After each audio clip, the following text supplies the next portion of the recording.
Have you ever felt like the harder you try to control something, the more it slips through your fingers?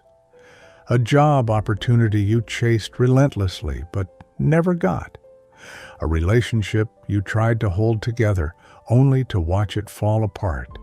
A goal you pursued obsessively only to end up burned out and frustrated. We're taught that success comes from effort, from force, from making things happen. But what if that's not always true? What if real strength comes not from forcing, but from letting go? The Stoics understood this well. They believed that trying to control the uncontrollable only leads to suffering, and that peace comes when we learn to accept life as it is. In this video, we'll explore what it truly means to stop forcing things and start allowing life to unfold naturally. Through the wisdom of Stoic philosophers like Marcus Aurelius, Seneca, and Epictetus, we'll see how embracing this mindset can free us from frustration and bring us a deeper sense of peace and purpose. Let's begin. Number 1. The futility of forcing outcomes. There's a moment in life where we all try to force something into existence.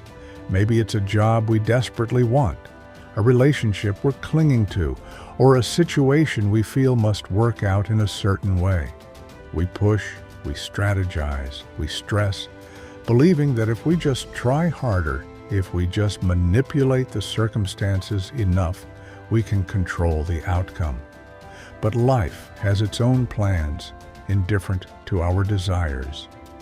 Epictetus, one of the greatest Stoic philosophers, put it plainly: make the best use of what is in your power, and take the rest as it happens.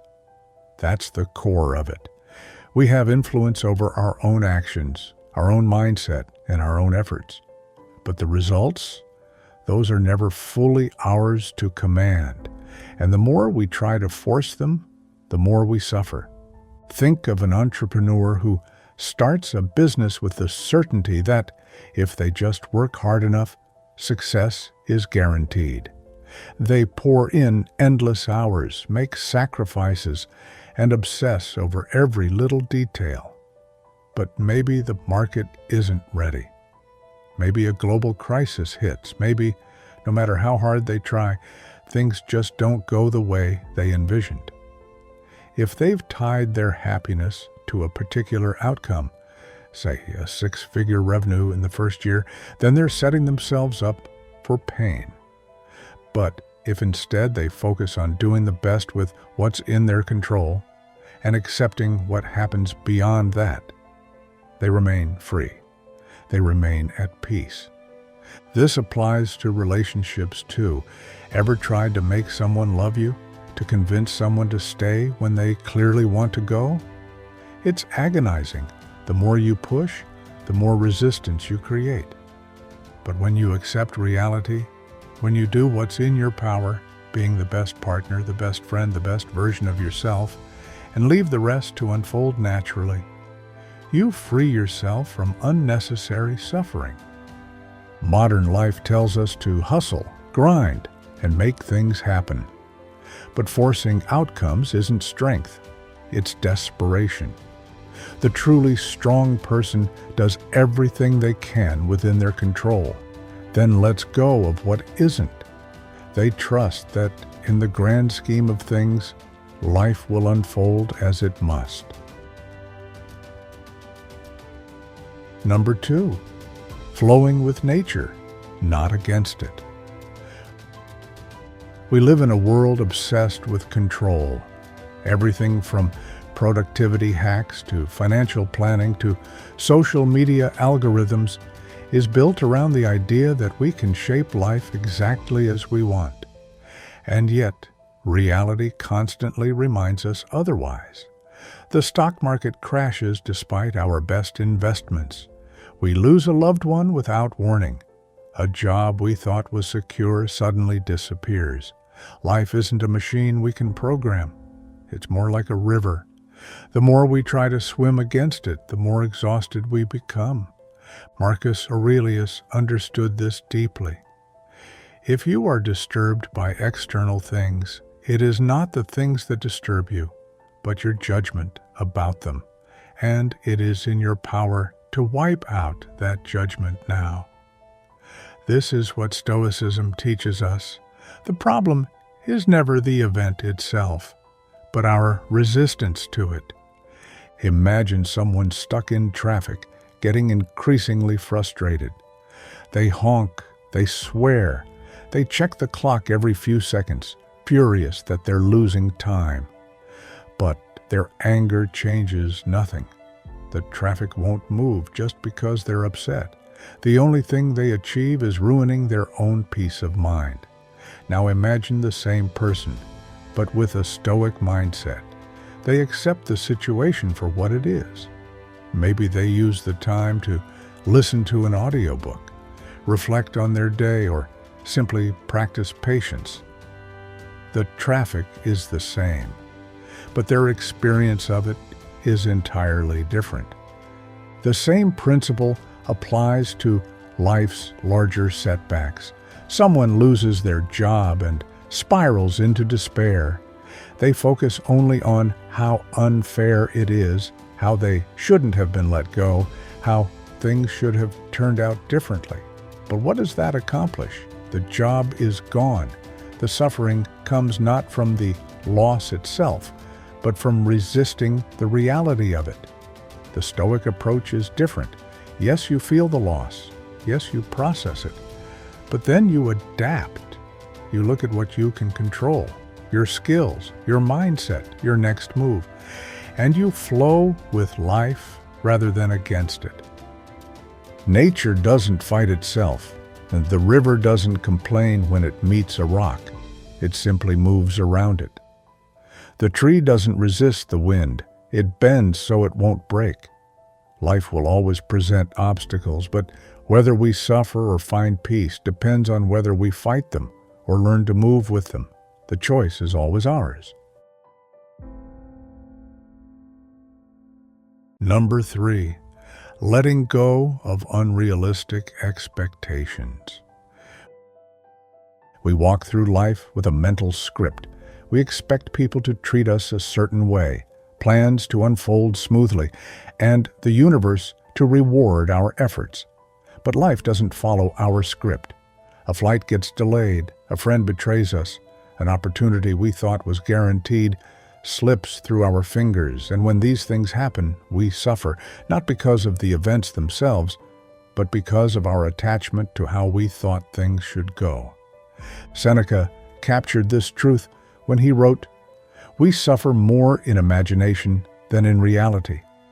The Stoics understood that much of our pain doesn't come from life itself, but from the gap between our expectations and reality. Take relationships, for example. Many people enter them expecting their partner to always understand them, to never let them down, to always make them happy. But no one is perfect. People miscommunicate, they have flaws, they make mistakes. If we cling to the unrealistic expectation that love means never facing difficulties, we will be disappointed. A Stoic, instead, accepts that imperfection is part of human nature.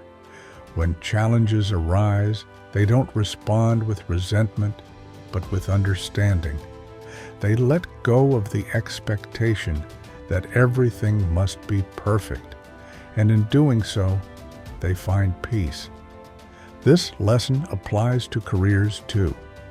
Imagine someone starting a business with the belief that success is just a matter of hard work. They work tirelessly, expecting rapid growth and immediate results. But the market is unpredictable. Customers don't always behave as expected. Competitors emerge. If this person clings to their belief that hard work alone guarantees success, they will be crushed by disappointment. The Stoic approach instead is to focus on the effort, not the outcome. Work hard, yes, do your best, but don't expect the world to reward you in a specific way. Accept that uncertainty is part of life and adapt accordingly. When we let go of rigid expectations, we free ourselves from unnecessary suffering. Life isn't obligated to match our mental script. The more we resist this truth, the more we struggle. The more we embrace it, the more we flow with life instead of against it. Number 4, detachment from results, commitment to the process. So many people are obsessed with results. They go to the gym expecting visible progress in a few weeks. They start a YouTube channel expecting instant subscribers. They work on their craft expecting immediate recognition. And when things don't go as planned, they feel frustrated, discouraged. Some even give up entirely. But Epictetus warned against this kind of thinking when he said, "Do not tie your ship to a single anchor, nor your life to a single hope." What he meant was that we shouldn't attach our happiness to a specific outcome. Life is too unpredictable for that. If we put all our emotional energy into one result, becoming famous, getting a promotion, winning a competition, then we set ourselves up for disappointment. Because what happens if it doesn't work out? A modern Stoic understands that effort matters more than results. A writer doesn't obsess over whether their book will be a bestseller. They write because writing itself is fulfilling. An athlete doesn't only train for trophies. They train because they love the process of improvement. The Stoic approach to life is the same. Focus on the work, not the reward. The reward is never truly in our control. Think about someone training for a marathon. If they only care about finishing in the top 3, they might feel like a failure if they come in 10th. But if they focus on what is in their control, consistent training, pushing their limits, becoming stronger, they'll find fulfillment no matter the final result. This mindset shift is liberating. When we stop being obsessed with where we're going and start embracing how we get there, we find joy in the process itself. The effort becomes the reward. The journey becomes the destination. And suddenly, we're free from the stress and frustration that come from trying to control things we were never meant to control in the first place. Number 5, the strength of patience over force. Modern society glorifies speed, fast food, fast internet, instant gratification. If something takes too long, we abandon it. If results don't come quickly, we assume they never will. But the truth is, anything worthwhile takes time. Growth takes time. Mastery takes time. Change takes time. Epictetus captured this perfectly when he said, "No great thing is created suddenly, any more than a bunch of grapes or a fig. If you tell me that you desire a fig, I answer you that there must be time. Let it first blossom, then bear fruit, then ripen." This is a lesson we forget often. Look at people trying to get in shape. They go to the gym for a month, don't see immediate results, and quit. Or people learning a new skill, maybe a language or an instrument. When progress feels slow, they assume they're just not good at it. But nothing meaningful happens overnight. A Stoic understands that patience is more powerful than force. You can't rush wisdom. You can't rush mastery. You can't force things to happen before their time. Think about bamboo. For the first few years, it barely grows above ground. It seems like nothing is happening. But beneath the soil, its roots are spreading, strengthening, preparing for explosive growth. Then, suddenly, it shoots up at an incredible rate. Most success stories follow the same pattern. Years of unseen effort, followed by what looks like overnight success. The problem is, most people quit during the invisible phase. Patience is a superpower in a world that values immediacy. The Stoic approach is to trust the process. You won't see progress every day. Some days will feel like you're stuck. But real growth is happening beneath the surface. Stay consistent. Keep showing up. Don't force things. Let them unfold. And when the time is right, everything will come together in a way you never could have forced into existence. Number 6. Trusting fate instead of resisting it. We like to believe we are in control. We make plans, set goals, and expect life to follow a predictable path. But then reality intervenes.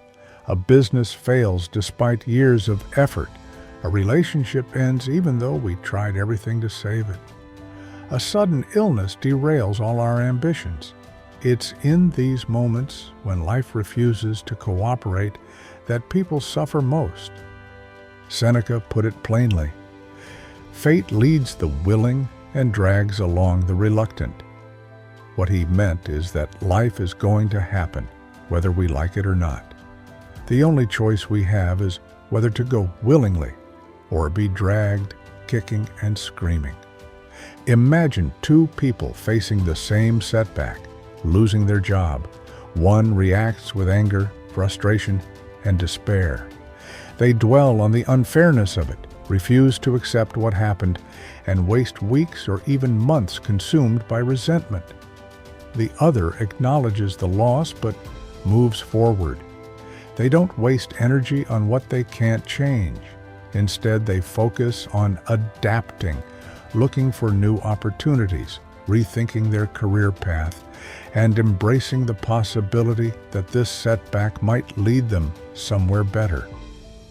The job loss was the same for both.